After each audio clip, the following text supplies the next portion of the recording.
and welcome to Let's Go, the podcast.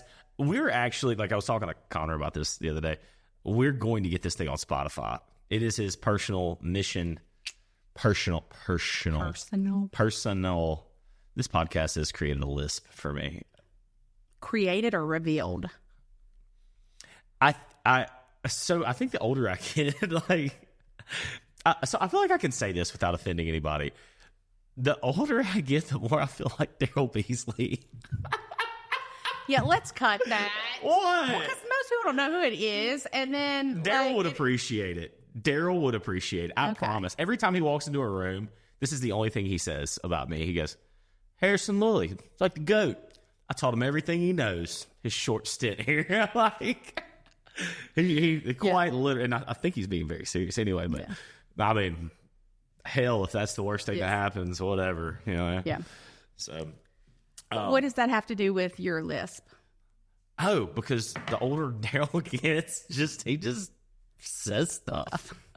I do think that's everybody. Whenever I was young, I used to have beautiful handwriting. I remember, in third grade or whatever, when you used to learn cursive, but even through high school in my early 20s, it was beautiful. Now, chicken scratch, especially my name. And it used to be beautiful. And I'm so I think the older we get, the less time we have for certain things. And we're just forget it. Go to next. No, my handwriting doesn't match my profession. Oh, you should be a doctor. But, that's that's an ADHD trait. Oh, sorry, this is so weird. Did you know that left-handers like yourself tend to they don't live as long as right-handers? Is there a reason for that? Yeah. Yes, there is. Okay. So what it is because most tools and things like that are developed for right-handers. So think people that are on construction or things like that, or they're having to, they should be doing things left-handed, but they're having to do things right-handed because that's the only tool that is out there or whatnot for them. So it makes they're more prone to accidents and things like that. Yeah, but you really don't have to worry about me with tools. That's right. So you're probably fine. I talk for a living. No, I'm not fine. I do not have a very high life expectation for myself. But hey. So you'll outlive everybody, probably. I'm here for a good time, not a long time. Yeah. All right. So speaking of living, before we roll tape, so me and Olivia have a very unhealthy and toxic trait. The best content that would actually be shot is all shot off camera. That's right. We were talking this morning. He's like, this is better on camera. I'm like, you're right. Yeah, I was like, stop, shut the fuck up. We gotta roll film here. The last one was, we thought it was a bomb. Olivia said it was okay. I haven't watched it yet. And then I was out of town, and I'll be in town for a little bit though. I'm not going anywhere for a hot minute. But no. So speaking of living a healthy life, I just ordered a treadmill. So I just switched up my schedule. We hired Kelsey to come in and take over the second listing agent position. So I'm still going on appointments if I'm needed for renovation programs, cash offers, things like that. And people, I did a video with Kelsey real quick just to insert. So next, you will have been introduced to Kelsey before you hear him talk about this, because she's going to land this week, and then this video will land the next. Oh, sweet. I'm looking forward to watching that. And so she buying my time back, right? And Kelsey's been a wonderful addition to the team. Very appreciative of her. And so I am working on the business with the listing agents and marketing team and everybody else from 9 to 12 every day. Then I go work out. So I used to work out only 3 days a week, and that's kind of been my weight loss journey. If you don't know, 2 years ago, I weighed 297 pounds. Today I weigh 238, and not just I'm still heavy, but my body composition has changed big time. I was pouring out of a size 38, size 40 jean, and an extra large. I wear loose fit stuff, comfort fit things. So my extra large is probably a 2X, and my 2X is probably a 3X, and I was pouring out of a 2X. And I just didn't even notice. I saw a picture of myself one day. And I was like, oh, you look sloppy. And then I remember the moment that I decided to make a change, and I bent over to tie my shoe. And I was sitting on a couch on Lyric Street, and I bent over to tie my shoe, and I went, and I could feel my blood pressure go up, and I was like, oh, that's not good. I'm going to die soon. Yeah. Like, this is not going to work. And so I made a decision, and I got in some healthier habits. I drank less. I actually went sober for a year to kickstart my weight loss and get my mental health going. And then healthier eating habits, pushing away from the table early is something that I've learned. Like, I grew up with the habit my mom taught me, because we did not come from a privileged family. So the food you put on your plate is important, right? And my mom was like, you're not a glutton, like in the sense of you don't waste. And so if you put it on your plate, you ate it or you were in trouble. And so I've lived like that my whole life. Well, now I'm learning, like, it's okay to push away from a table, because a heart attack costs way more than the food you throw away. That's right. Yeah. And so anyway, so I've just been I'm getting comfortable at the food table, and then I'm walking away. And then I started working out. I got a personal trainer. Shout out InFit Gym over on North 18th Street. Connor Brown is my personal trainer. Dude's phenomenal. Absolutely recommend him. And so I've been working out 3 days a week. And so I'm down to 238. And again, body composition has changed. I am strong again. Like, I'm, back in the day, I squat over 6, bench over 4. I'm not up to a 400 bench, but 360, 370 right now. Not squatting heavy for nobody for any reason. Yeah. So I've been doing that I've been with Connor for right under a year now. So I've lost that extra bit of weight, body composition changed. And now with this new schedule, I'm working out every day at 12:30. And I was like, all right, I want to take this thing to the next level, because I am starting to feel it. Like, the love handles are shrinking down. Like, I can feel, I got veins in my shoulders now. I'm excited. Like, you can start to feel that progress. It's a visual affirmation. Yeah. It's a big deal. And I was like, all right, I need to take this to the next level. And so when I went out of town, me and Sam worked out together. And first thing we did was an incline walk on the treadmill. And I was like, you know what?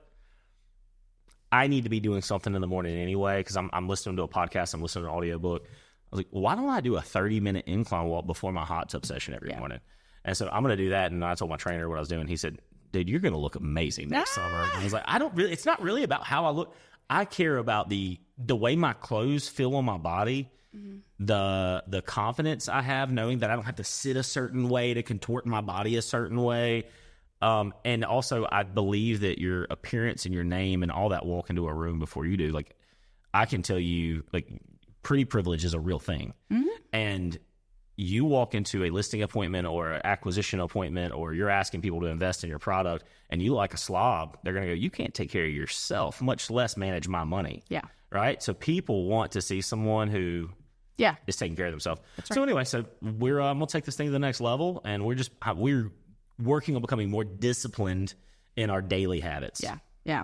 And that's, like you said, it's one of those, when you start doing something like that, yes, like, it's one of those, everybody wants to look good naked.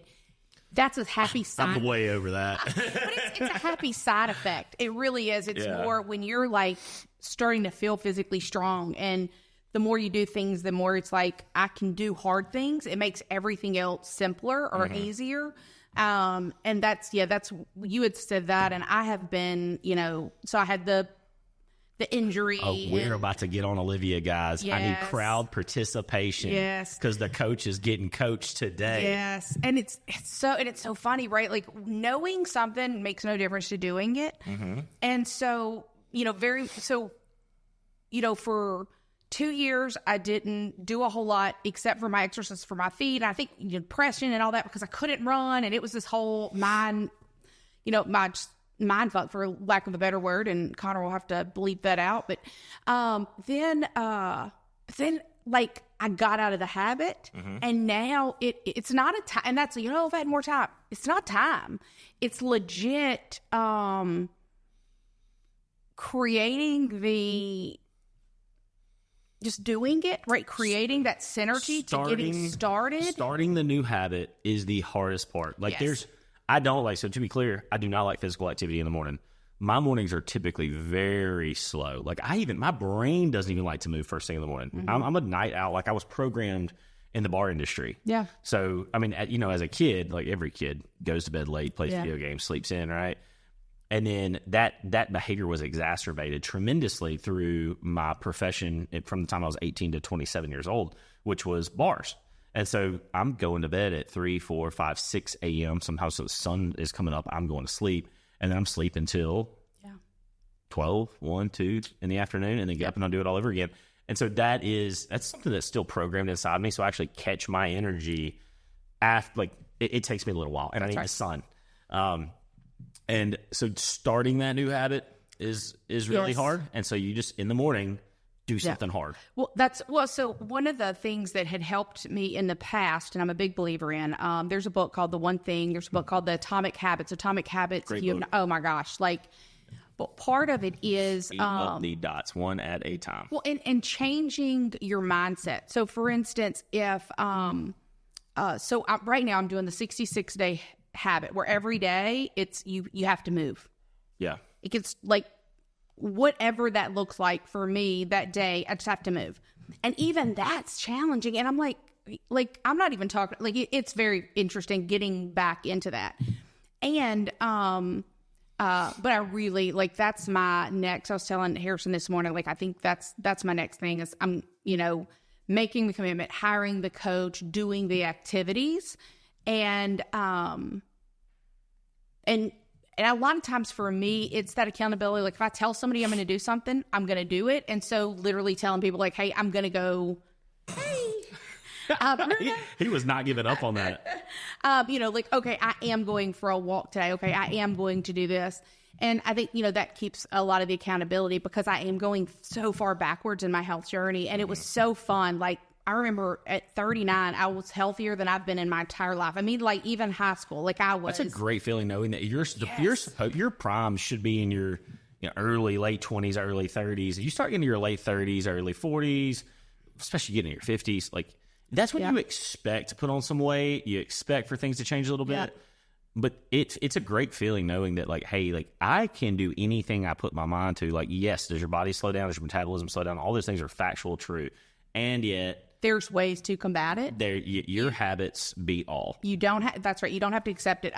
One of there's a, I don't know how old she is now. A few years ago, she was in her 70s, the Iron Nun.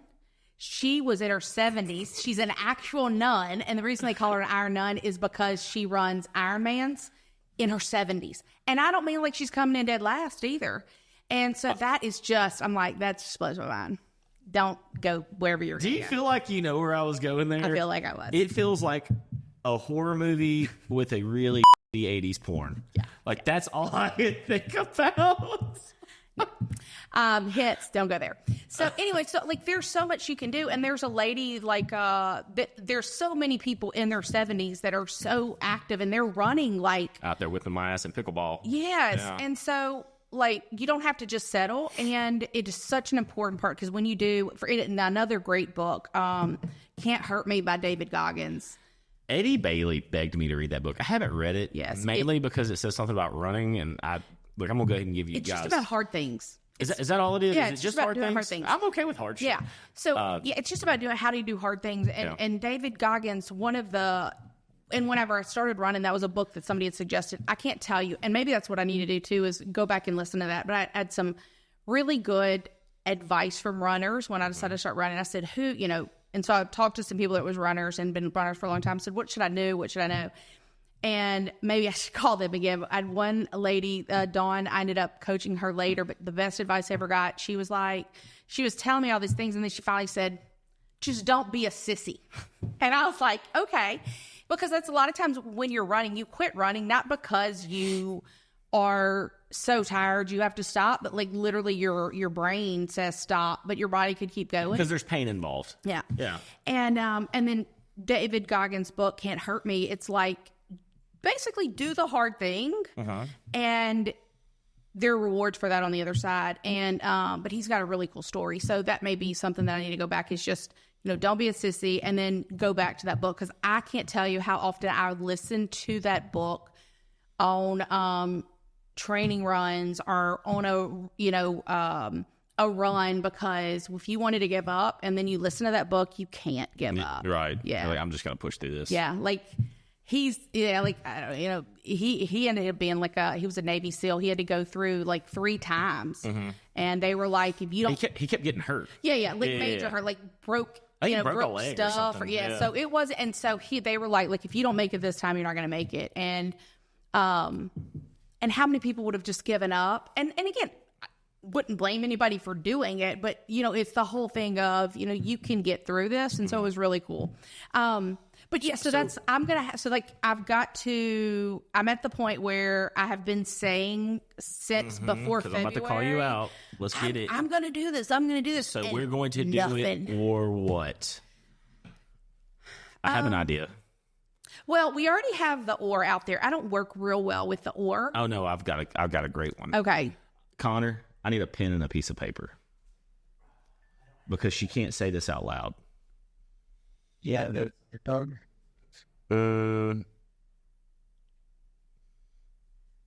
Yeah, open up your notepad on your phone.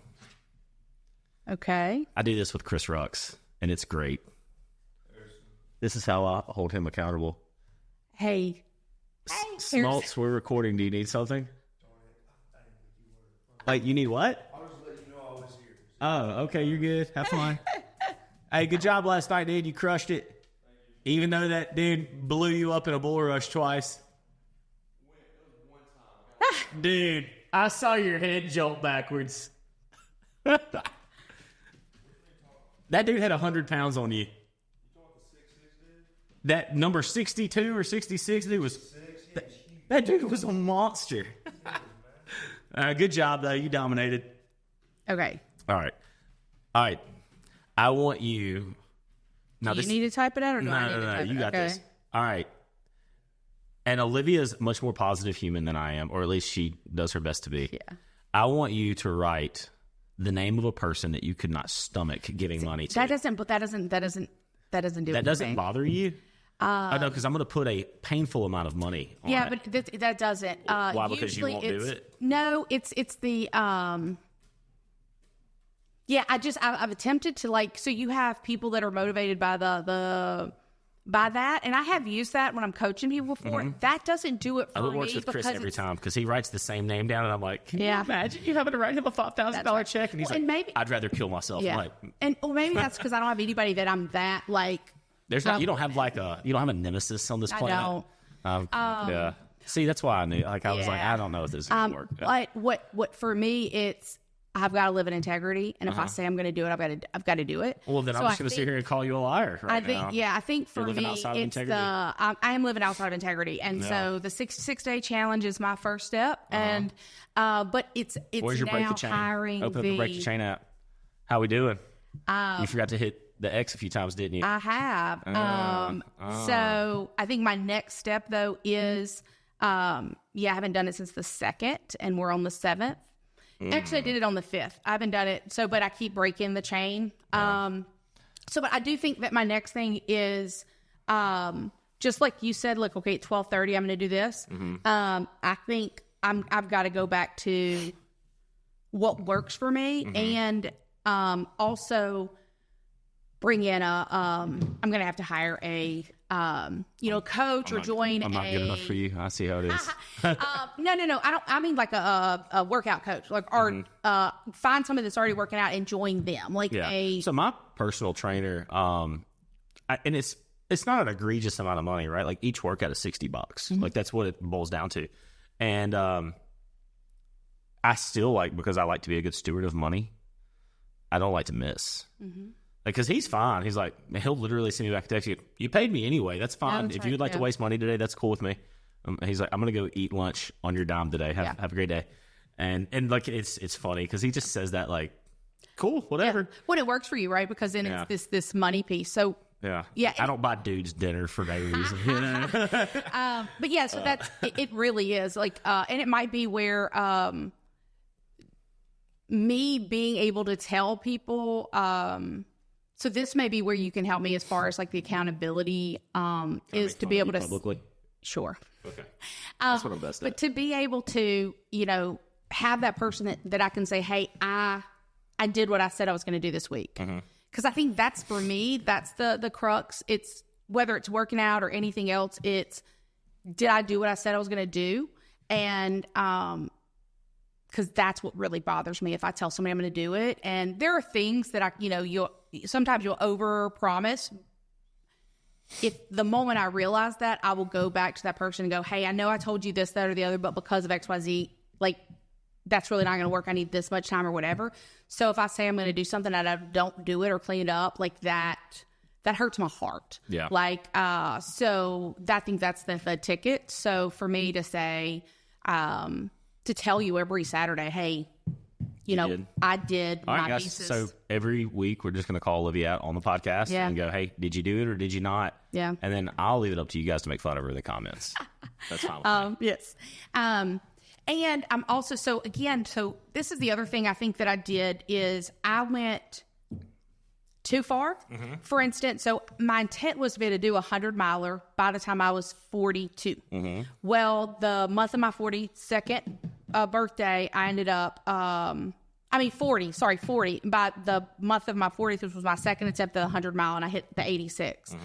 Well, because I was attempting to be, I knew it was going to take some time for me to heal, and I was attempting not to because I can be very extreme. Mm-hmm. I said, okay, I'm going to go back in, I'm going to do it steady, and I'm going to get my feet fixed and all this, and it'll be 45. Well, in my brain, ADHD, I understand now, and that's it. Mm-hmm. So the minute I 45, that's like, oh, that's so far away that doesn't even exist to me. Prep for something in 5 years, yeah. And so, and I still know this is still on the table. That dress that I said, hey, I'm going to wear this to our Christmas. Christmas. Was it an awards banquet? Because we typically don't wear dresses to our Christmas. Okay, was it awards? It's very casual. Okay. I've typically wore a t-shirt, shorts, and then Grinch slippers. Okay, so awards. Yeah. Okay, so awards, then that's still on the table. So wearing it regardless? Oh, yeah, regardless. So whether you like a can of Busted Biscuits or not, you're in on it. That's right. Might have to take a shirt and I may have a pullover on, but I'm gonna wear it and feel it. Yeah. But that's still too far away. So for me, I think to be in integrity is: did you do the thing today? Yeah. You take it. Okay, that divided back by what am I doing today that leads into that future. So did I do the thing today? And so that's my commitment: is I'm going to do the thing today that is going to lead me to success. I still think that there should be a punishment for every time you talk about running if you're not running. Yeah. Ooh. That's good. Me talking about basketball. I can't talk about. No. I like this. I can only talk about running if I'm actually doing the activity. So can I just tell you to shut up if you talk about running? Yeah. Did you run today? Then you can, because that was the other cool part about Atomic Habits. One of the things he talks about is you have permission to interrupt us as she talks about running, and she hadn't ran. You get to go. Shut up. You don't do it. You say you're gonna run, you don't do it. If she had not ran that day.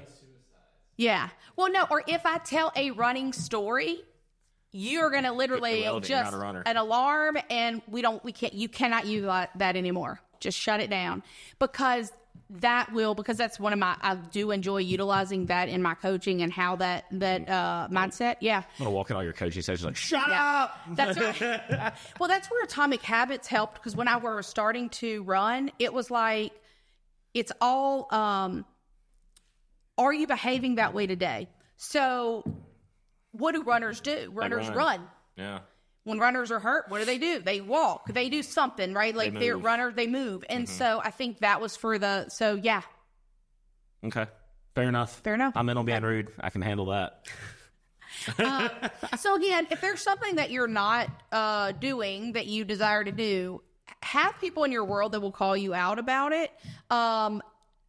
Because it's so easy to keep, just live in that moment of, I want to do it, but we're not. So have somebody in your world that'll say, hey, let's discuss and figure it out, and what will you do to make that actually happen, or quit talking about it. Yeah, this shows up a lot in my business life. I have a lot of people that come up to me and go, I want to invest. I want to be a top producing realtor. I want to start a business. I'm like, bro, I can't even get you to get out of bed in the morning. I can't get you on the phone today. You don't want this life. I get really tired of people talking about things if they're not willing to make them actionable steps in their life and start committing to them. Guys, you don't have to wake up one day and go, I'm going to act like Kobe Bryant and have mama mentality. I'm going to wake up at 4. I'm going to go to the gym for an hour. I'm going to run 10 miles, and then I'm going to go shoot 1,000 shots on the basketball court. You don't have to do that. Mm-hmm. Just wake up that day and go, I think I'm going to go for a walk. Yes. I think I'm going to do 5 minutes of an audiobook. I think I'm going to start listening to my first leadership podcast. Just start somewhere and then create that habit and then do habit stacks. So for me, I already listen to an audiobook or a leadership podcast or something of that nature almost every day. Why did I get the treadmill? Because I can do the treadmill and that at the same time. I have now compounded the powerful effect that 30 minutes will have on my day every single day of the week. Yeah. Well, and the habit stack is awesome. And so that's the other thing. So y'all will probably see me more in workout clothes than which I've been wearing those anyways. I was about to say.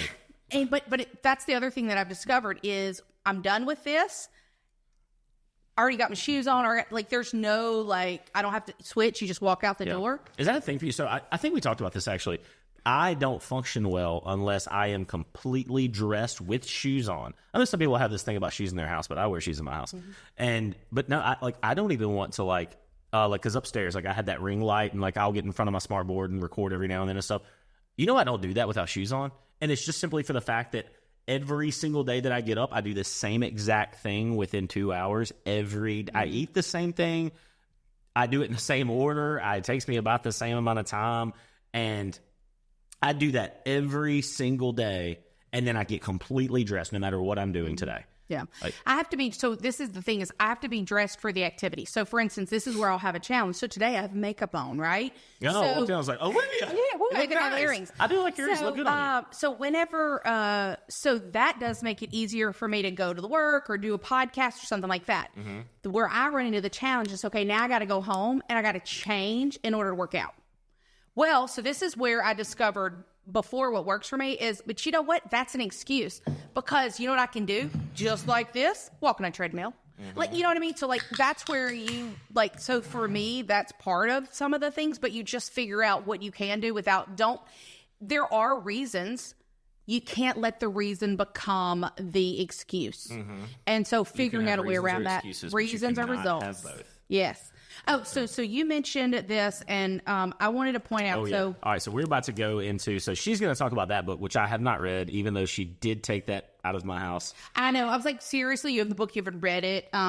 7 Habits. I paid for it to download too, but I haven't listened to it. We're about to. That might be what we do on our podcast. Is we're going to have a book club of the 7 Habits. So the 7 Habits of Highly Effective People. So what you just mentioned about the accountability is there is something, and I'll have Harrison. As you're watching this video, we're going to put it here in the background. I'll have Connor do this. You don't want Harrison to do that. Yeah. There is something called the circle of concern and the circle of influence. Well, so often we talk about the things that are circle of concern, which are things outside of our, outside of anything that I can do anything about. So if I'm complaining about, terrorism, well, unless I'm going to go take an active part in something, it's just complaining. If every day you leave the office or you leave your office or you leave your house and you complain because they need a stop sign right there and you're not willing to go find out what it takes and get enough names, it's just complaining. That is such a leadership lesson all on its own. Using your energy, because we could be in creation or we can be in implosion, right? But using your creation energy to talk about, gossip, tear down, be negative on things that you have no intention of controlling cannot control is an absolute wasted amount of time that God has given you on this wasted energy. Yeah. And so then there's something called circle of influence. Now, circle of influence is things that we can make a difference in, or we can choose to make a difference in. So circle of influence, I'd like to have a better relationship with my significant other. I cannot change what they do, but I can change how I react. I can read a book. I can watch a podcast. I can learn things, right? Yeah. That stop sign, I think there should be a stop sign. I can go find out and be privy to that. So it talks about the circle of concern or the circle of influence. So this is what I think is really cool. There's something that's called a 30-day test.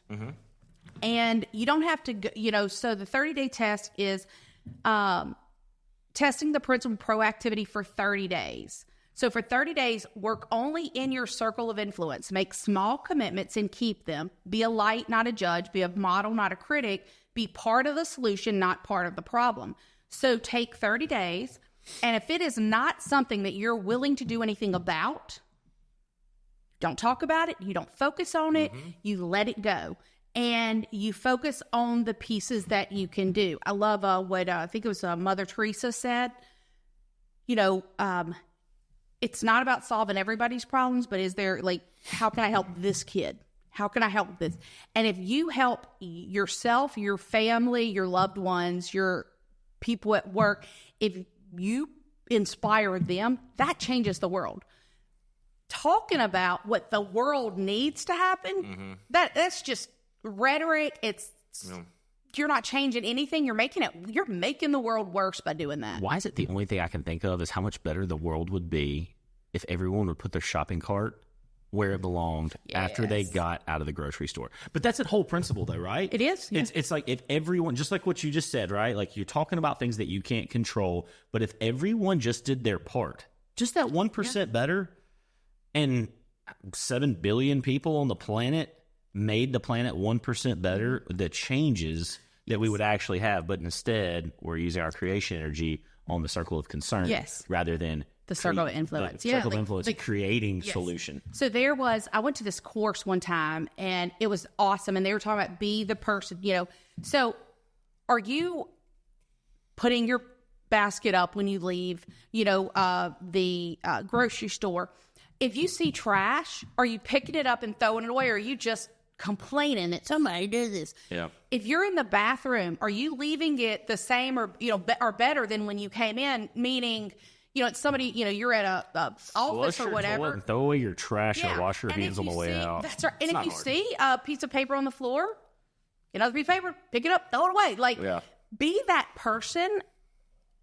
You change the world. And it's a big deal. Yeah. And just by being intentional with your world gets better, other worlds gets better, and it keeps us from, looking and blaming everything on that person.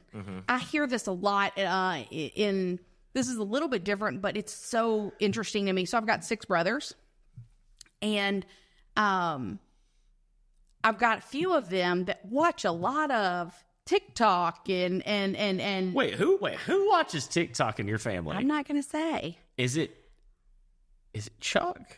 No. Is it maybe? What? I didn't know he knew how to use a phone. Yes. So anyways. Sorry, I just ignored her phone call on her phone. Sorry. There is, it's not, I'm not talking about him per se, but people in general. If you watch Reels or TikTok, all men are stupid, all women are this, and I'm like, everybody has to get off of that. Yeah. Because if you legit watch that enough, you start utilizing language that all women are out to do blah, blah, blah, and all men are out to blah. Well, guess what you're bringing to every personality that you meet. So if that's what's popping up on his, that's the kind of stuff he's liking. That's the kind of stuff he's watching twice. Well, it's that his algorithm, his For You page is saying, this is the kind of stuff he likes to watch. But actually, now that you say that, and I probably shouldn't bleep his name. Yeah. But it's for everybody. So, like, if you're watching a whole bunch of people, knowing his love life, he probably does think but if you're, but if you were watching a lot of stuff that's negative and it's slamming people, it's not building people up. Look at your algorithm, because that is what you're focused on. And if your focus is why somebody else sucks, guess what you see more of, and you attract more of into your world? People that suck. Yeah, I didn't realize this today, so I did a little death scroll this morning. I've been up since 4:45. It's been a long day already, and mine was conspiracy theories today. All flat Earth conspiracy theories. And holy crap! Let me tell y'all something. There's some crazy stuff. I'm not sure. I'm not a believer. Like, that's what you're like. Well, I don't know enough to debate this. I didn't realize how it related to the Bible either. I'm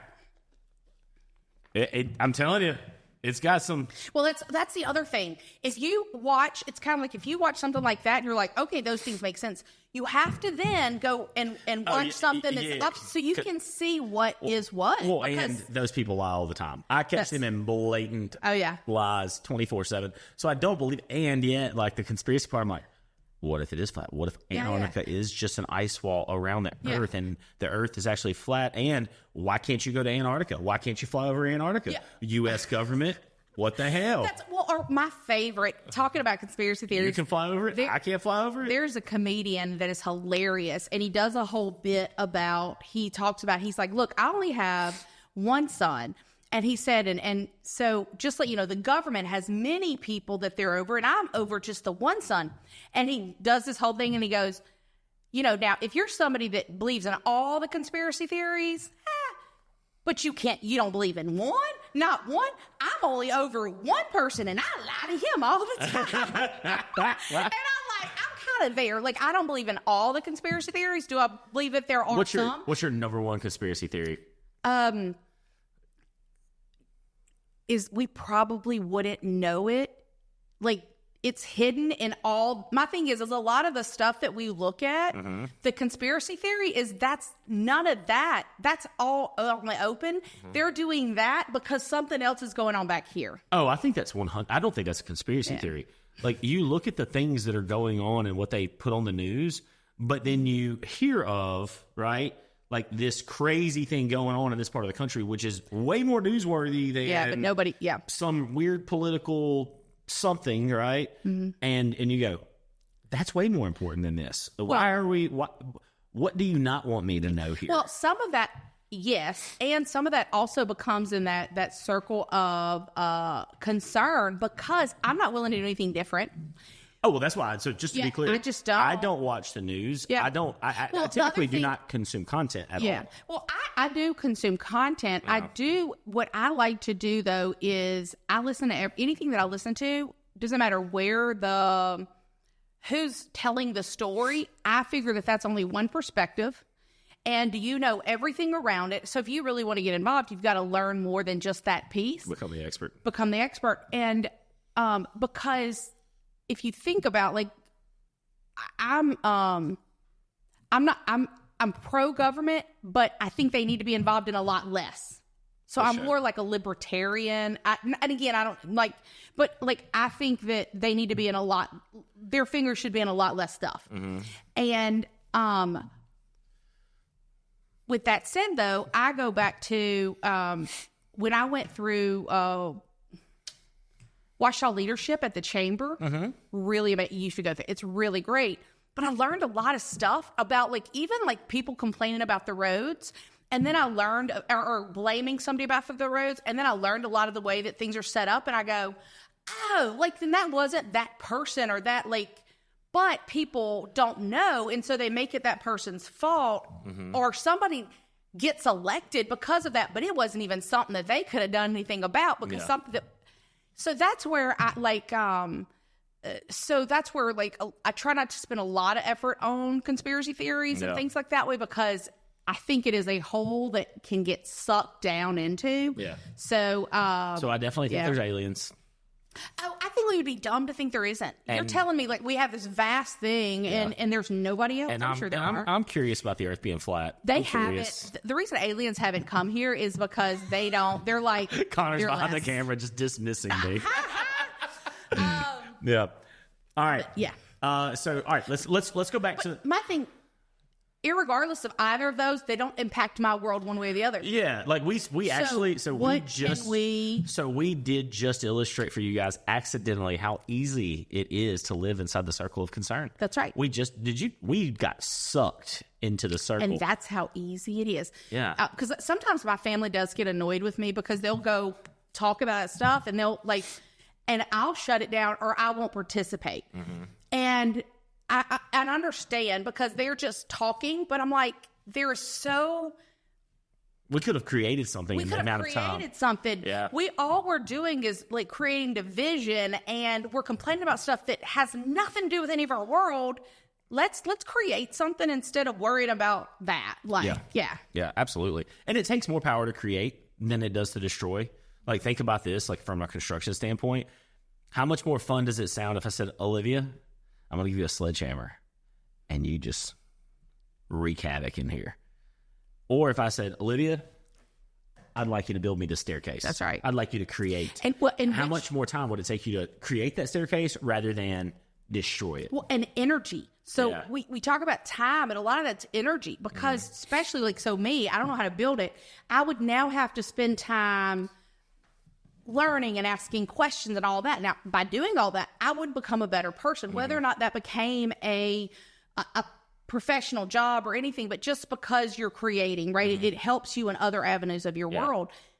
But absolutely, give me a sledgehammer, and because I don't think to 30 destroy minutes anything. stays off the wall. Yeah, and it feels good in the moment, right? Yeah. So absolutely. Except for then we can't access the rest of the house. That'll have to be a travesty. But let's link this into business leadership, business ownership, or just being a good human. Relationships are a lot of the same way. I can end mine and your friendship right now with a "fuck you" and have a good day, right? Yep. I could just say that, walk out, and you would go, well, it was fun while it lasted, I suppose. Yep. But think about like living in creation and trying to create a relationship with you. That takes time. Yep. The first time me and you met, we weren't friends. Nope. You were a maps coach, old coach, and traveling, and and we met in your office. I was hungover as hell, and I was like, "What's this voodoo witch doctor want?" Right? I didn't trust you. Didn't care. I was happy to be in the room because I was getting to experience something new that other people didn't get to experience because I agreed to join the ALC because that was the bargain. Is like, I'll coach you once a month if you'll join ALC. And see, she had to bribe me to be my friend, but. Yeah, no, it was through trust and the building of things. It's harder to create than it is to destroy. And especially in relationships, like worthwhile relationships take time to build. And the energy that it takes to say, like, to build a relationship, say, okay, we're going to spend time. We're going to talk about this. I'm going to find out what you enjoy. And then I've got to have somebody that reciprocates and finds out, or I've got to be willing to say, hey, I know you enjoy that. I'll do that. But can you come and do this as well? So there 100%, it takes way more time and energy and effort to create something great. So when we find ourselves falling back into complaining and things to that effect, and I'm not talking about staying in positive or into toxic positivity.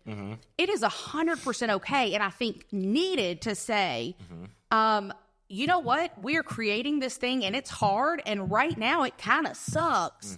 And I know that if we keep doing these and we keep learning, it'll get better. I think that we have to have that because toxic positivity would be like, even when I feel bad or I didn't win, and I would be like, oh, but it's fine. Well, it might not be fine right now. And that's okay to acknowledge it. Just don't live there. Acknowledge, like, you know what? That was hard. And I'm going to get up tomorrow and see how I can do it again. I think about whenever I better walk today because I'm about to tell us something running. Oh, we about to tell Olivia to shut up. It starts next time. But whenever you... Of course it starts on Monday. What do you do whenever somebody... or I remember being like really sore. And when I was running, and my running coach was like, okay, we're going to start, 2-a-days. Or like the first time I did like a 50K, she was like, okay, this afternoon you have to run. I'm like, I can't walk. Like, I've got blisters. I'm like, what are you talking about? And she was like, you will feel better. And in that moment, it was okay for me to go. Like, it sucks. Like, my whole body's like this. And she's like, go do it. And I was like, rah, rah, rah, rah, rah. But I did it. And then I got back to the house and I was like, I feel better. Yeah. So it's okay to say, like, this sucks, I'm going to do it anyway. Energy creates energy. My dad taught me that. I did talk about this on the podcast one day. I was like 13 years old, and I was asleep on the couch. You didn't get to do that at my dad's house on a Saturday with good weather outside. And he was like, son, what are you doing? I said, I'm tired today, Dad. I'm just gonna lay on the couch. And he's like, are you sick? I was like, no, sir, I'm not sick. He said, so what's wrong? I said, I don't know. I'm just tired. He goes, get up, go run. I was like, what? He goes, you're not laying on the couch. It's a beautiful day outside. It's a Saturday. You need to go do something. You're not sitting on the couch watching TV all day. So I'm obviously not happy about this. And I get outside and I go walk down the road. I go jog a little bit. I was going for about an hour, listen to some music, whatever. And I came back and he goes, how do you feel? I said, I feel good. Like, he goes, you're not tired anymore. I said, no. He goes, Harrison, I want you to learn something here.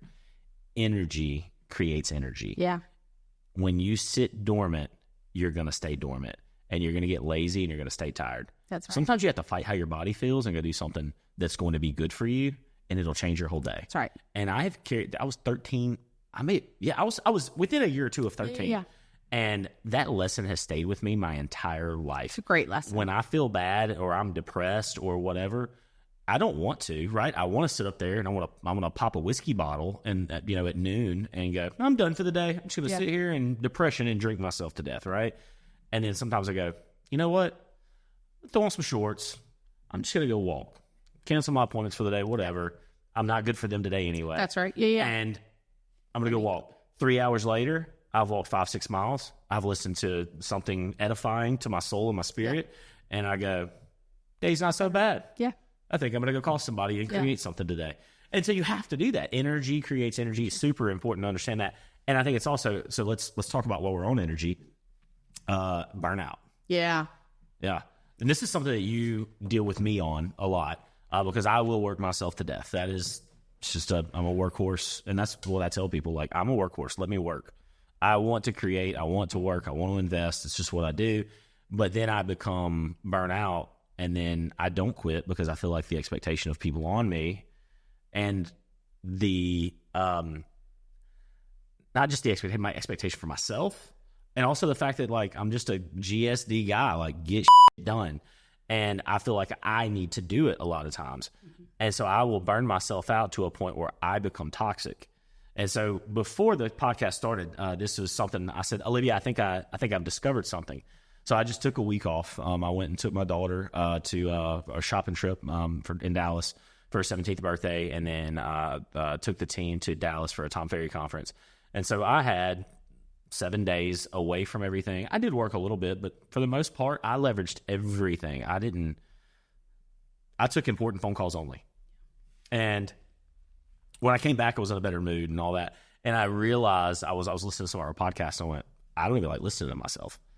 Because the Harrison that people like, the Harrison that people want to be in business with is creating things. He's being nice to people. He's encouraging. He's helping people build things. And I was listening to our podcast, and I would hear negativity just seep and ooze from me. Well, this agent stole from us, and I got a fucking grievance complaint. I got to go to a fucking board, right? And don't get me wrong. Those things piss me off, and I am upset about it. And I was living in it. And so my burnout plus that was a toxic burnout. Mm-hmm. And I was like, you know what, Olivia, I need to be more positive. I need to be more positive. And I've never been a negative human. But when you sit in burnout, it happens. Tell us what you want to talk about. Because she has opened up a page of the book. She's ready to coach. Let's go. Well, so again, 7 Habits of Highly Effective People. But the management matrix, it talks about where we're living. And what he's describing is you've got important and urgent, important, not urgent, not important, and not urgent, or not important and not urgent. Well, the challenge is... hold up. You said the same thing on the last two. Not important and not urgent, or not important and urgent. Yeah. So the way that you can look at these different ones is, so important is, let's say it is a crisis that you're the only person that can deal with it, and life happens. There are crises that's going to come up. Now, if you're living every day that 100% of your day is in crisis mode, that's where you're going to get into burnout. Mm-hmm. You know, the 80-20 rule, you should be living 20% or 80% of your time over here where you're doing prevention activities, relationship building, recognizing new opportunities, planning. So you're planning so that you don't have to live in the urgent and important.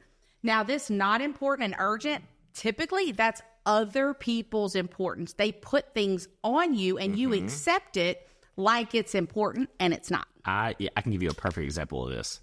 So I get yesterday we had the client event. I woke up really early yesterday, did my morning routine. I did everything that I was supposed to do that day. We got done with the client event. I went on one appointment, and I was exhausted. Oh, yeah. I went, my people energy is spent. So by the way, I danced in a Raptor suit for 2 hours. We should so. Yeah. Put that there. All right. Yeah. All right. I think the race, when she put it in sports mode. Oh my gosh, we got to talk about that. Hold up. We'll talk about that in a second. Holy cow. I love that woman. Somebody needs to send her a gift certificate for me. Like, I'll pay for something for that lady. We Like, find out who she is. That lady is badass. Yeah. All right. She was cool. All right. So, I come home And I was like, I'm putting my phone down for an hour. I got to be at the West Monroe game to watch my nephew. Y'all just heard me talking to him. Smoltz Lilly. He's a killer. That's a cool name. Smoltz. He's named after John Smoltz, the Atlanta Braves pitcher. Okay. My brother's a sports fanatic, if you didn't know that. And so Smoltz is 16 years old, 6'3", 230 pounds. Wow. He is a freaking machine. And so he's upstairs in the cold plunge in the hot tub right now, and he's crushing protein drinks out of the fridge.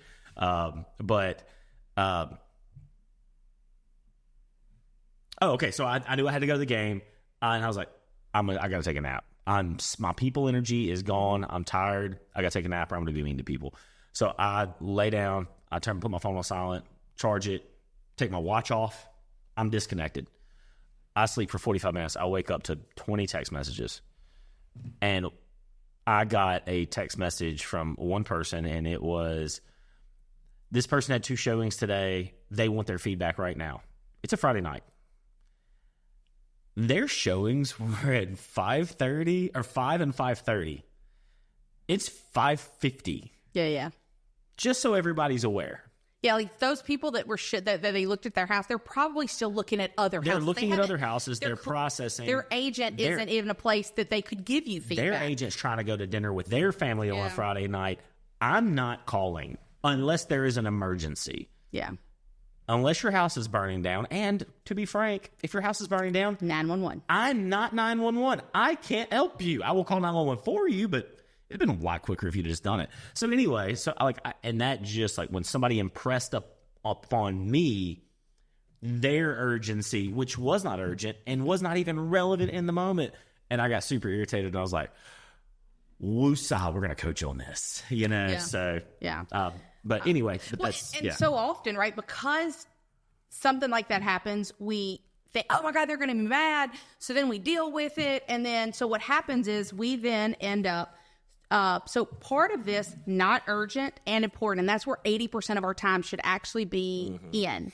So, because that's prevention, that's self-care, that is well, I also think exercising. I really think, as you describe those things, especially when you go into planning, like prevention and planning and relationship building, when you say that should be your 80% as someone who is being an effective business owner, entrepreneur, whatever, all I hear is creation.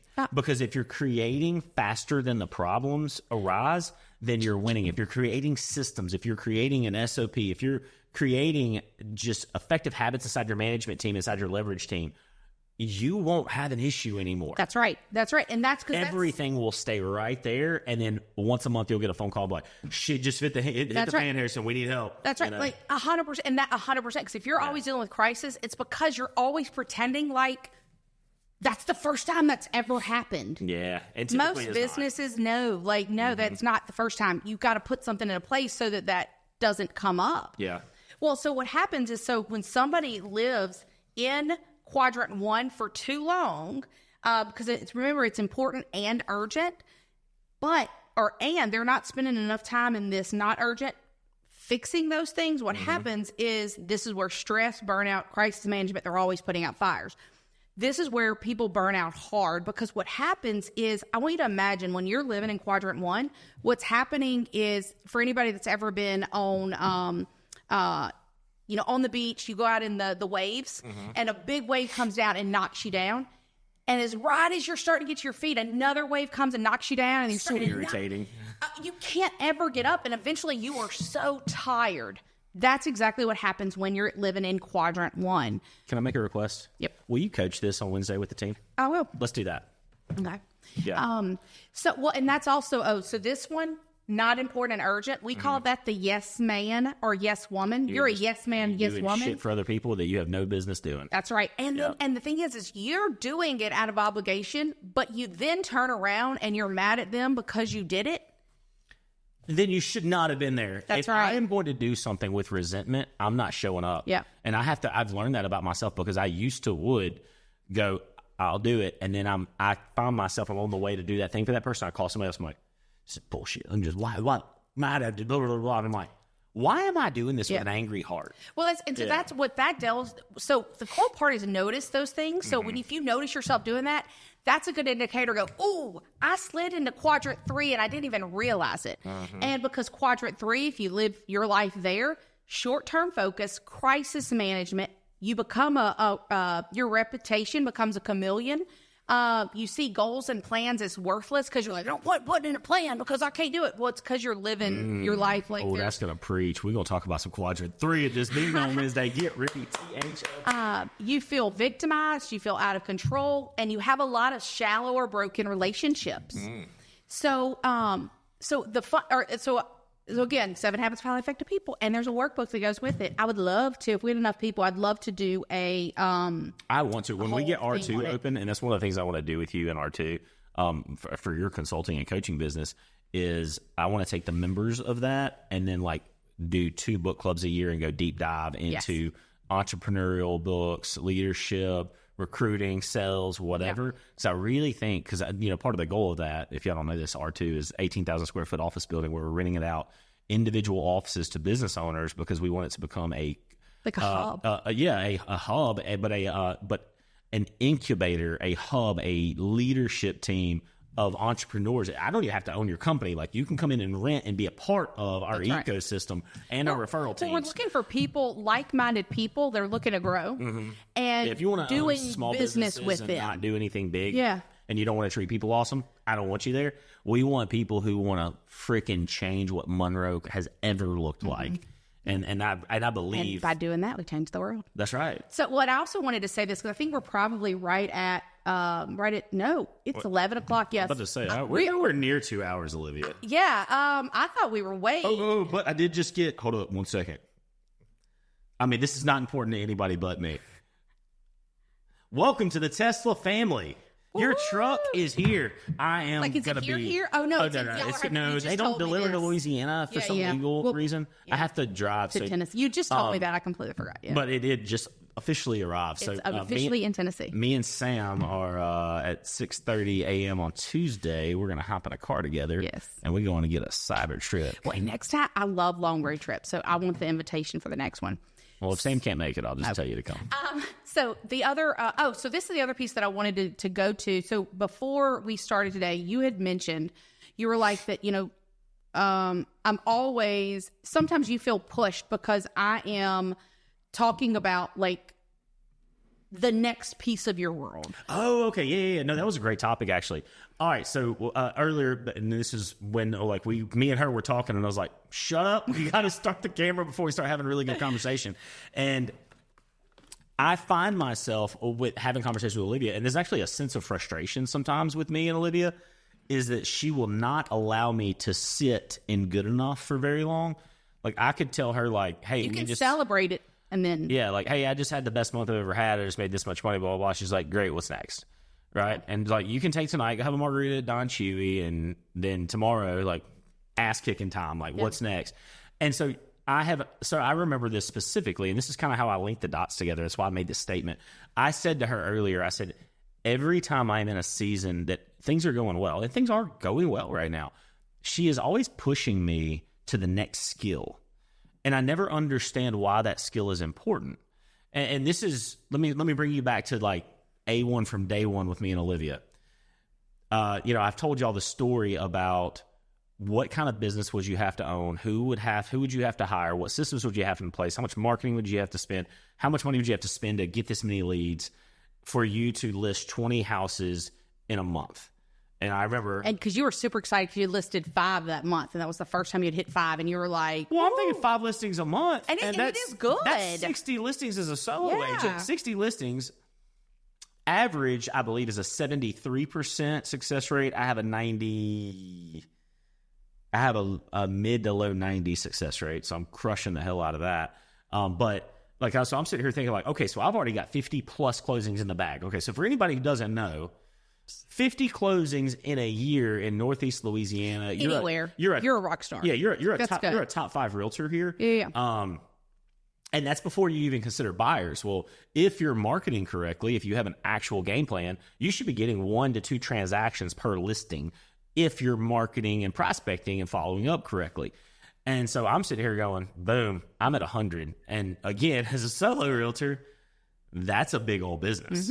And so Olivia was, like, hey, how do you do this? And I like laugh. I literally mocked you. Oh yeah, you were like, that can't be done. Yeah, no, I just looked at her. I just looked at her and I was like, this is stupid. I want out of this room. But But I remember we were in the hallway. And I did go into creation. I did do the work. And it actually made me realize how I was like, oh, I can do that. Oh, by the way, we had 13 listing agreements signed last week. Now, we only brought 8 of them to market because we had some pushback, so we had to tear up agreements and redo them for next week. But 13 in a week. People said yes in 1 week, and we already have 6 slated for next week already before the pushes. Yep. Like, we're going to have another big week. 20 ain't nothing. We're going to do 30 and 40. Yeah. Well, and the big thing, too, is to make sure everybody... So a lot of times when I'm asking questions like that, it is because if nobody ever asks you a question that you don't feel a little pushback, because it was like legit, it was a question, and then you get to do what you want with it. But the difference is a lot of times people will inadvertently settle because nobody ever asked them, like, it's not necessarily about doing more. His thing could have been, when I asked, who would it take for you to be able to do 20? If his life was different, it might have been, well, what would it take to do 5 in a week so you get the rest of 3 weeks off to go do the next thing, right? Yeah, but it's she about, that's are not, you thinking my different? goal was not time. My goal was big business. That's right. And so it's all about, like, the questions really are you thinking, it's all about helping people think differently, think bigger, think whatever bigger means to them in their world, right? Because it was pretty badass. And sometimes we can go like, I'm awesome because I did this, and not realizing that we're leaving things I was definitely on the feeling table. myself at that point in my life. Like, now looking back, I'm like, that dude ain't right? So no, but here's the next thing though. So that was my very first interaction, right? And then so we started building that. We started growing towards that. And then so Olivia saw the next skill that I needed, and I didn't know I needed it, and I pushed back on you again. This skill was my schedule. And you're like, Harrison, if it's not in your schedule, it doesn't exist. Now, the bold law, I'm like, oh, great. Another bold coach, give me a bold law. Let me boldly tell you to... Anyway. It's funny, right? Yeah. It's funny now. So we got busy. We started growing that thing that takes 20 listings a month. We created that thing that was uncreatable. And, that was uncreatable to me. Right. And so we created that thing. And then all of a sudden, I'm like, Tom, I'm running around like crazy. I'm taking appointments from 6 a.m. to 12 p.m. I kid you guys not, I am working 100 plus hours a week. Chicken with my head cut off. And then all of a sudden, we created a schedule. We created a system of my time, an accountability of my time. And all that slowed down. What took me 100 hours took me 60. Well, then we hired leverage, and it took me 40. Yeah.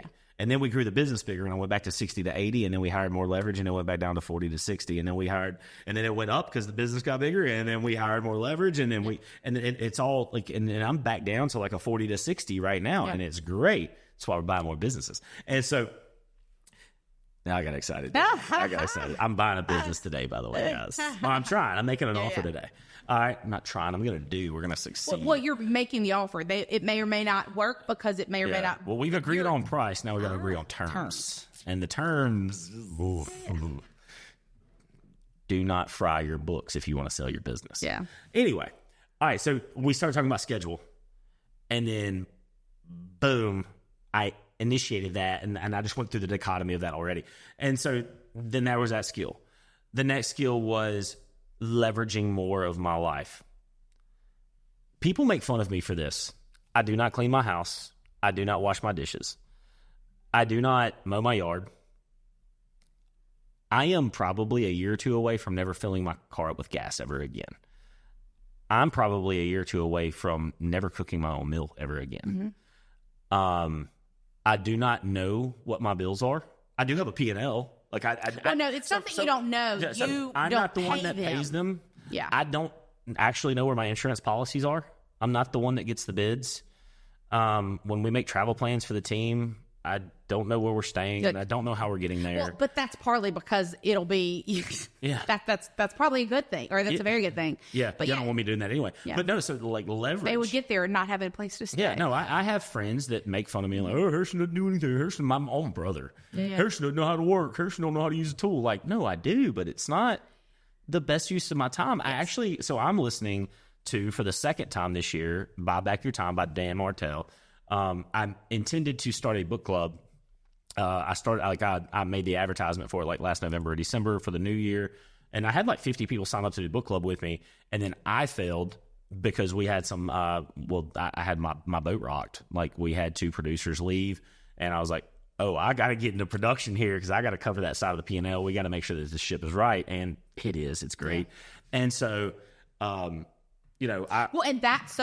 that is one of the times, right? So I was urgent. That was urgent and important. Yeah. And you needed to do that. You just got to pay attention to how long are you going to live there. And you didn't live there very long because you started recruiting. You started putting things into place, right? I was there for about 4 months, but that's also when we brought you in. Mm-hmm. And then again, like we're getting to more skills here. Yeah. So I was still in the book club, but I listened to it by myself. I'm actually reading it again right now. I'm almost done with it for the second time. And I'm telling you guys, I'm probably going to go for a third time because, and mainly because my ADD, I space. And so I'll miss 15 minutes of the book and be like, I was supposed to be listening and my head was like, why is that dot on that black wall? How did I get there to make up a story on how the black, like the spot got there? Legit, like people laugh because they were like, I've read this book and I've studied this book and everything. And I will legit, any book that I do that, I will legit, like sometimes it'll be like, this is the 20th time I went through it or studied this thing. Mm-hmm. And then I'm like, oh, that wasn't there before. Yes, it was. Like this, nobody slid in a new book. Even if I'm reading a book, I can space. My eyes will read. My brain will not comprehend. Mm-hmm. And I will be thinking about why pink ponies are pink. This is why I GPS it even to the office, because I will pass the office. You GPS to the office? Because I will pass the office. No, I was leaving the office and I was coming home 2 days ago, Wednesday. It's like 4 turns.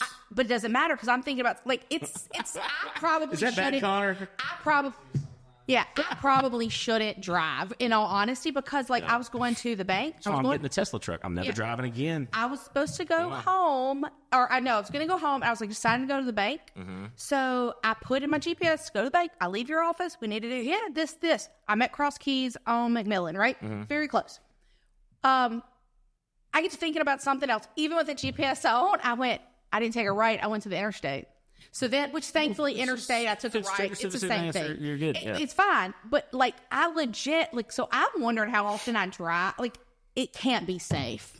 Because I have I'll get places and I'm like, I don't remember any of the drive at all. Yeah. I wasn't asleep, but I was in my head. So I probably shouldn't drive. Probably not. All right. So we did that. You taught me the leverage skill and then we started implementing that. Like, right. So you're teaching me skills before I actually need them, or I probably already needed them, but you're like going, hey, like your break, there's a break point coming. You learn the skill.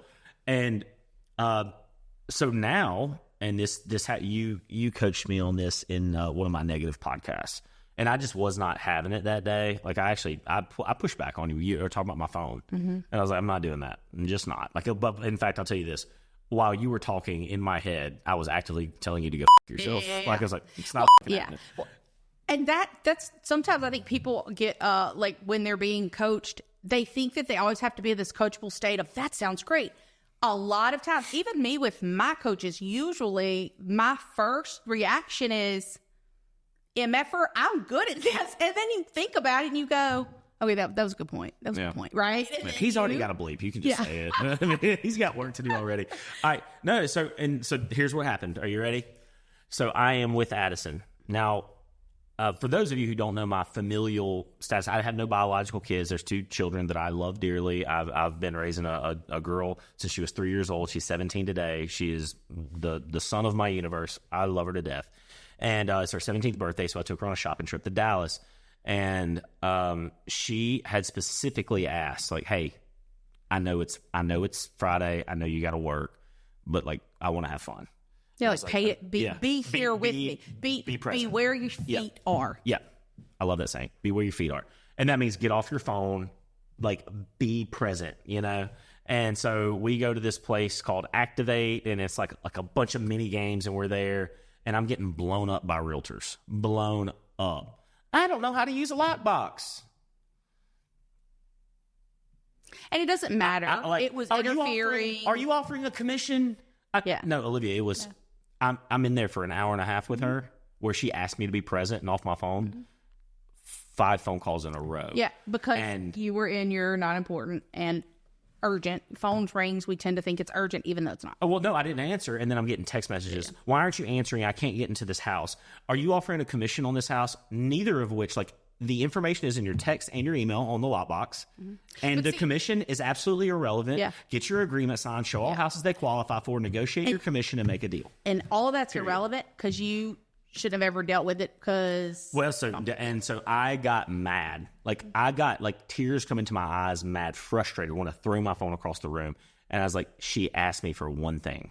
Her birthday. She didn't ask me to spend any money on her. I was spending a ton on her. Yeah. Right? She wanted my time. That's right. And I kids spell love, Time. Yeah.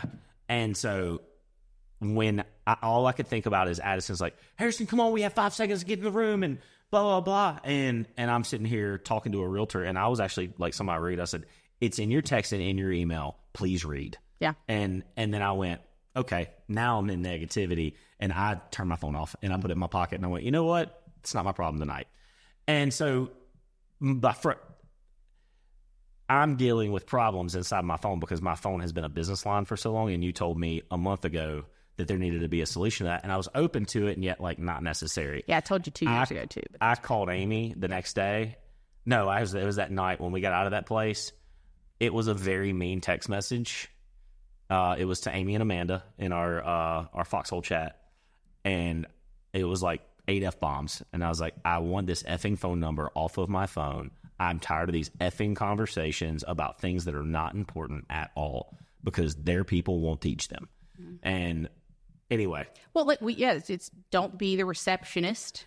Yeah. Well, that's not your role. Yeah, I guess somebody does need to handle that, but that's not your role. Yeah, and I want to give these realtors grace because they're not being taught. And but it also, like, if you were in a different state of mind, it wouldn't have bothered you as much. No, if I was at home during office hours, right, I wouldn't have cared as much. Yeah. It was the fact that my daughter said, I want your time right now, and then I wasn't able to give her all of it. And it was very frustrating because, like, she doesn't ask me for much. And she doesn't see me every day. Yeah. And so it just, when she asks me for something, like, it's really important to me. If Clayton or Addison would specifically say, hey, Bear, I want this. I want your time. I want to go do this with you. It's important to me that I'm able to fulfill that and be 100% with her. That's right. And you want to be in quadrant 2. And so, because it's the why is irrelevant, right? Like, who called you or any of that doesn't matter. Yeah. It frustrates me for the people who are paying people who aren't educating them. That frustrates me. And also, if you don't know how to open up a lockbox, you shouldn't have a real estate license. That's your circle of influence or concern. It's my circle of go yourself if you can't open a lockbox. Circle of concern. They didn't like. So it is because we do have to have compassion for people we don't know. You need to cut that whole piece out. So with the so we're always, because it really is. I love, thankfully I was taught through real estate coaching and everything. Well, when I was with Keller Williams and with MAPS coaching, Gary Keller always says you're preparing for the next market at all times. So I think of it as like the next market, the next leverage, the next, right? Like, you have to be ready before you need to be ready. Yeah. No, I agree. And so, like, the leadership of every market should be looking for the next market. And so I think that we're already, like, we've now adjusted. So our organization is 100% adjusted. Let me tell you, the U.S. government screwed up. And we're winning, and I love it. Yeah. And so, but I know what the next market is. I'm already prepared for it. I already have a business plan. I already got a contract on the real estate for it. I haven't even told you about it yet. You'll be excited. Good. It's fun. We're going to sell more houses. We're going to change more people's lives. We're going to create more incomes for people. And we're going to bring in some new people at the same time. It's going to be great. Love it. Yeah. Yeah. Olivia's like, job security. I like that. That's right. Yeah. No, so like that. No, you're correct.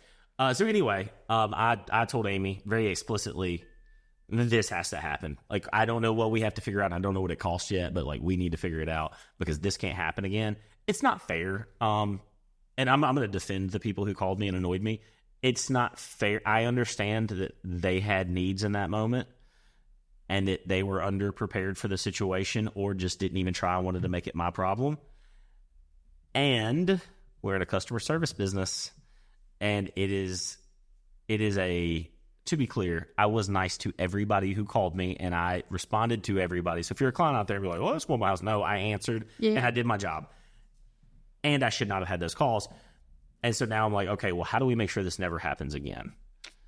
Well, and so this is the cool part. So this is a great piece. So you went to not urgent importance, which means prevention.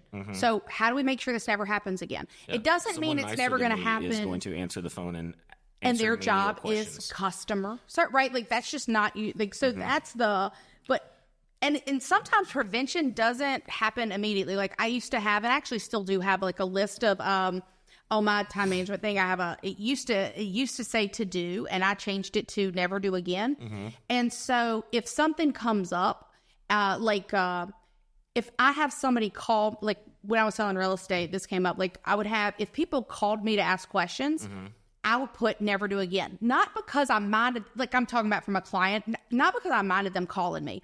What I looked at it was, oh, there's something wrong with my system because I should have already answered that. I should have already given them that information before. From a customer client standpoint, every question they ask is something you didn't prepare them for. That's correct. And so you want to have a pre-qualification, preparation, what's next. And in every conversation that you have with a client, this is where we were, this is where we are, and this is what happens next. Next phone call, this is where we were, this is where we are, this is what happens next. Never get off of that phone call before without saying, okay, so based on what we talked, these are the next steps. So that was my never do again. So now I have that on other things as well. But it wasn't because depending on how urgent, important, or how much they impacted everything, they might sit there forever or eventually go away because they took care of themselves. But that let me know what I needed to be fascinated with or what, something I was frustrated with. So, for instance, this is really silly, and it's almost like what you talk about with mowing the grass. Like, I have somebody that mows my grass, but and he's amazing, Justin Gwynn. But I also have but I do all of my shopping online. I just thought of a great commercial for Justin. Sorry, it just hit me. Come back. So keep it in. But I do all my shopping online. What I was finding is I would be wasting money because I would never return something that I didn't need. Now, for some of it didn't bother me because I would find somebody that needed that thing and give it to them, and it was brand new, right? And yeah, it was wasting money. It was frustrating me. And yes, could I go do it? Yeah. Do I want to, or am I going to systematically do it, or am I just going to let it be a problem that bothers me? And I was like, okay, I'm moving that into my circle, out of my circle of concern, into my circle of influence. And now I had somebody that stops by my house once a week. I've returned everything online. They get a text with all the things, and they take it to the UPS, or they take it back to wherever, and I'm done. And because even like, they're like, somebody's going to say, well, UPS would have picked it up. Well, yeah, but then I got to stop and print it, and out of my printer, right? Yeah. I actually brought the printer up to your office and gave it to Amy because I was like, I don't want to do that. Yeah. So, so that's where if you keep having a problem, you're frustrated with something, that's where you go, okay, I need to create a prevention around this. Absolutely. Protect your time, protect your schedule. Protect your energy. Because again, that thing wasn't even so much that I was protecting, not even my time. I was protecting my energy because I had to give up some energy for that because I didn't like doing it. Yeah. Protecting your energy is a big deal. Yeah. All right. You ready for my commercial? Sorry. Yes. I had to. Justin Gwynn. This is in my head right now. Tell that, and then I got to tell one for Justin. It's okay. hilarious. All right. So do you remember the Christian music producer artist Carmen? Yeah. Okay. Do you remember the song, Who's in the House? JC. Jesus Christ. I've not ever heard that song. House today. Yeah. Who's in the house? JG. He's pushing a lawnmower down the road. Bro. This is, yes. Old sassy pants. This is it. Yeah. So, Who's in the house? The podcast that I did. JG. The podcast that I did with, you were out with Daniel. I did with Daniel. We were talking about the DISC personality assessment, and I didn't catch this. And Justin messaged me yesterday because he listened to that podcast, and he goes, yeah, I figured you didn't catch it, but I laughed really hard because you were talking about some people lead with their D. And I was like, DISC. Of course, that's what style. Justin heard. But it was hilarious. Surprising. He's actually has been very helpful, like, because there's some things that you don't see or whatever, and he will point out some things that I do, and you like keep doing it or don't, whatever. But it's great feedback. No, and it's he's he catches like really cool things. Career visioning, and it says you always need the black hat thinker. So, and just say career visioning is a methodology of an interview and hiring process. And so, and so then you have your defense board that will ask questions. But in your defense board, you cannot have all yes people. You have to have someone who argues with you and not necessarily argues, but someone who questions they think differently than you. So they call it the black hat thinker. And so, like, for me, so like, let's just say, so my defense board is typically going to be Amanda and Amy. All right. And then my black hat thinker is none other than that'd be me. Her. Because she always presses my buttons and like is going to go, well, if this goes poorly, like I'm going, this is going to be great. I love this person. We've interviewed them. This is going to be awesome. We've agreed on pay. We've agreed on everything. And then Olivia's like, not. Well, it's not that that's not accurate. And what if? Yeah. We want to, because the thing is, if we deal with the what if and that happens, we've already planned for it. So boom, now we're in prevention and we can stay in quadrant 2. And we keep going. Yeah. So anyway, but so that was it there. Well, and right now, so I know that a big piece is that I've been sharing with you, the phone, and then communication. And I've done nothing there. Well, actually, interesting enough, sometimes the steps aren't the steps that we think. First off, we've been talking about it. I do think that you have done stuff, and like having me over on Thursday with the whole listing group, we looked at something differently. That was really good. Okay, so we've been having an issue on the listing team, and this is applicable to any sales business or probably any problem-solving methodology. And communication. So I tapped Olivia in. I've actually been keeping her out for he thought he knew where I was going to go, and he didn't want to go there. I did not. In fact, I told her that she could not attend the meeting if she said this specific thing. And she looked at me. She goes, okay. So I'm not agreeing to that, but we'll also. Yeah. And we had a good idea about that, though. And I did agree with him. He took what you did and he changed it just a little bit. And I was like, okay, I can dig on that. So we've been having a really big issue in listings. And so we're not having an issue on marketing. We're not having an issue with leads. Dear Lord, we're not having an issue with leads. We're not having an issue with opportunity. We're not having an issue with getting people to say yes. We're having an issue with getting people to price their house correctly. To understand the new, like, what it takes in today's market. In the market, like, and this is just where we're at. And like, we're leaning towards a buyer's market. It's getting more extreme as inventory builds. Interest rates are still high. Yes, there's been a small dip. The dip ain't big enough to make a hill of beans because the prices are so dang high. And the prices aren't going down unless you're in a mega luxury. And then mega luxury isn't necessarily always effective because mega luxury people have mega luxury dollars in their checking account. So interest rates don't matter a whole lot. It's a really big catch-22. I can talk to you specifically about your house, but in general, I'm going to tell you we're in a high interest rate, high inventory market where competition is high. And there's 10 more houses to go look at that are comparable to yours more than likely. And so anyway, I tapped Olivia and I was like, hey, I need help because I'm losing. I am absolutely losing. We took a listing that was, in my opinion, $70,000 overpriced. And if you're me as the business owner, you're looking at your listing agents that you're paying a salary to and you're going, I'm paying you and you just took a $70,000 overpriced listing. You just spent over $2,000 of my money and there is no way in hell I'm ever going to see a return on this. In fact, I may see a negative review because we didn't sell their house and now they're mad at us and our results aren't their results and blah, blah, blah, right? Well, and they this is the interesting thing. Like, once you sign that listing, like... a listing to me is a promise. That's right. They hired us to sell the house. So if we don't educate and do that, then we haven't done our job. Correct. And so I know this is very important to you. It's the, like, it goes back to that integrity thing of, ultimately, Mr. Bestseller, it is your house. Like, I'm not going to force you to do anything. It is my job to, as your consultant, to ensure that you understand everything so that you can make the best decision for your family. And it might be not to sell, or it might be to sell, but it cannot be. Price it in such a way that people start thinking there's something wrong with your house because it's sitting on the market. And understanding that, the price is, 80% of the marketing is the correct price. Correct. And so that, so in essence, it's part of this is too, like, hey, I don't want to waste money, and I want to be integrity with the people that I'm working with. Yeah. And so Olivia came in, she coached. The coaching was extremely effective, and we picked up a new model inside of our listing presentation. So we moved into a listing intake form, because I'm really excited about that. And that was something that we were working on beforehand. And then we went, okay, so now there's going to be a third sheet to that paper on that intake form. And it's going to be our pricing model, our intelligent seller system. And so we're going to bring our CMA, our comparative market analysis. So that's our solds, pendings, actives, and our opinion of the market, present that to them. It's not even your move that. It's our interpretation of the market, right? Because I think, and the reason I say Wouldn't that be an opinion? Well, it's really you're interpreting. It's a loose sentence. Yeah.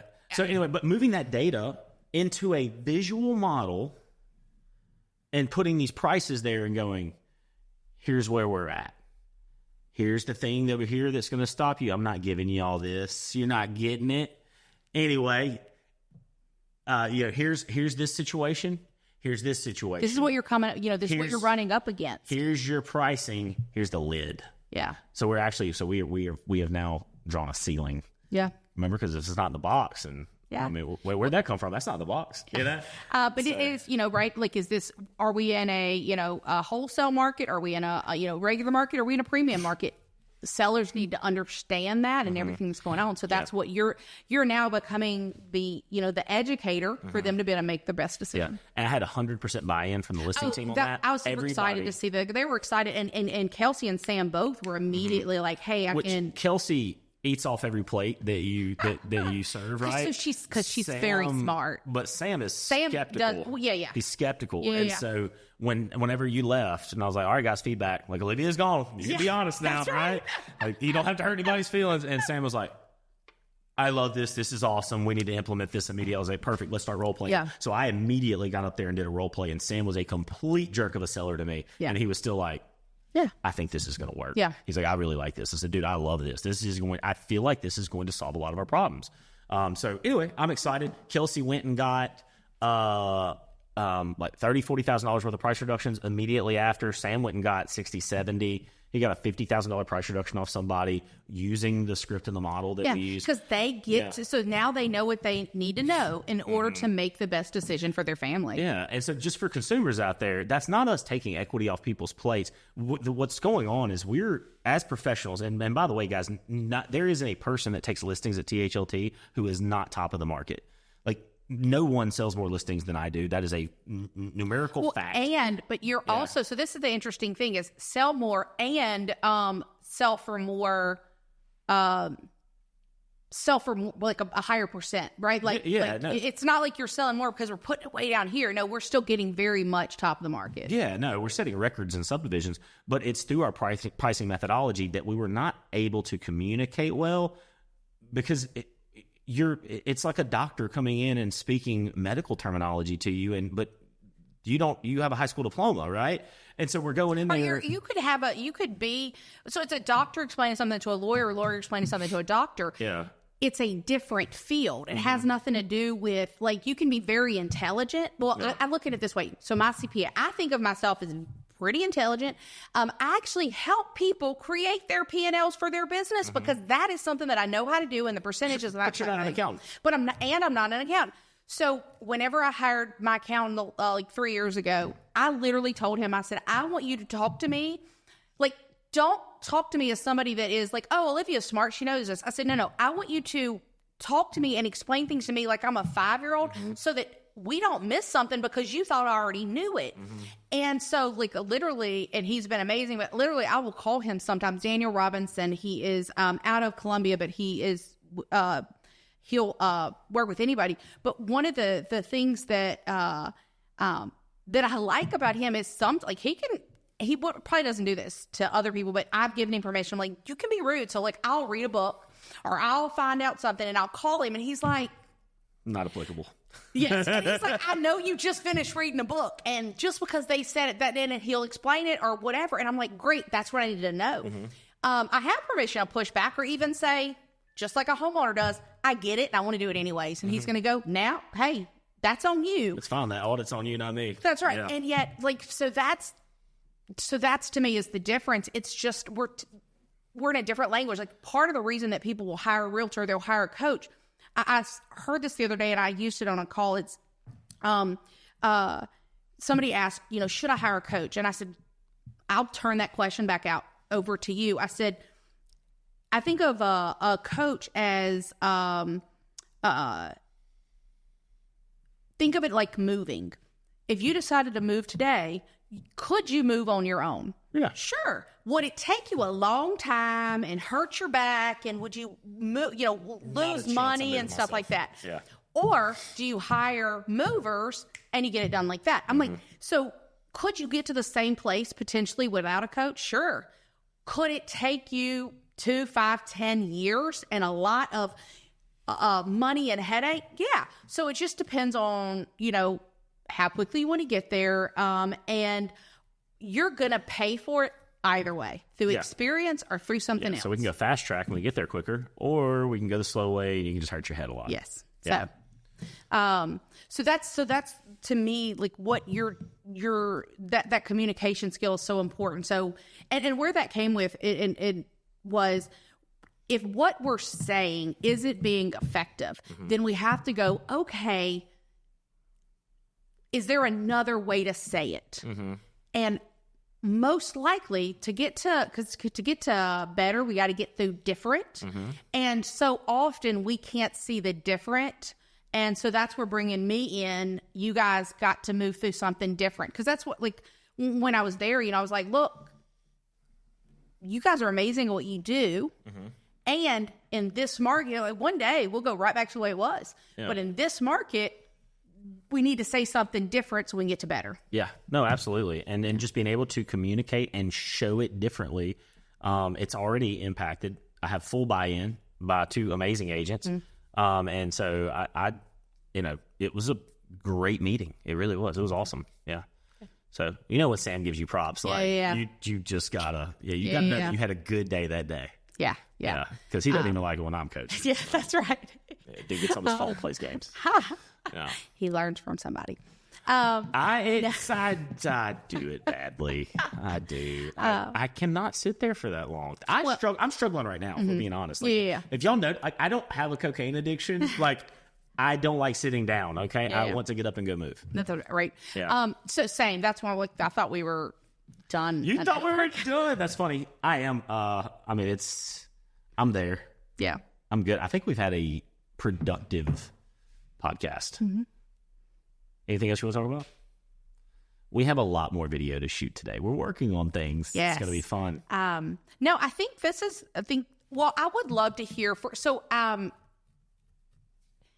we're up to like 191 subscribers. So first off, thank you guys for that so much.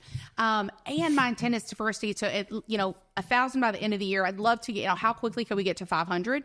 So if you're watching this, please subscribe. Remember, it doesn't cost you anything. And I would love to, if there is something, so like I was talking to somebody yesterday and he was, he'd mentioned watching the podcast, and if there's something that you would like us to discuss that maybe we aren't, or if you have thoughts on about what we discussed, throw those into the comments. We'd be happy to answer or speak directly to that piece. So I think that's my big thing is please subscribe and please use those comments to talk to us. Yeah. Yeah. I'll give you a phone number that I will no longer be answering, so it'll be great. But if it's important enough, they'll patch you through. That's right. Yeah. Well, you'll have the ability, if you have the right phone, they can literally transfer them to you. So so I think what we're doing with that is Amy's calling Verizon, and I think I'm getting a second phone number on my phone, and then I'm forwarding this number to grasshopper. Maybe. Well, what else am I doing? I thought that's what we talked about. Well, no.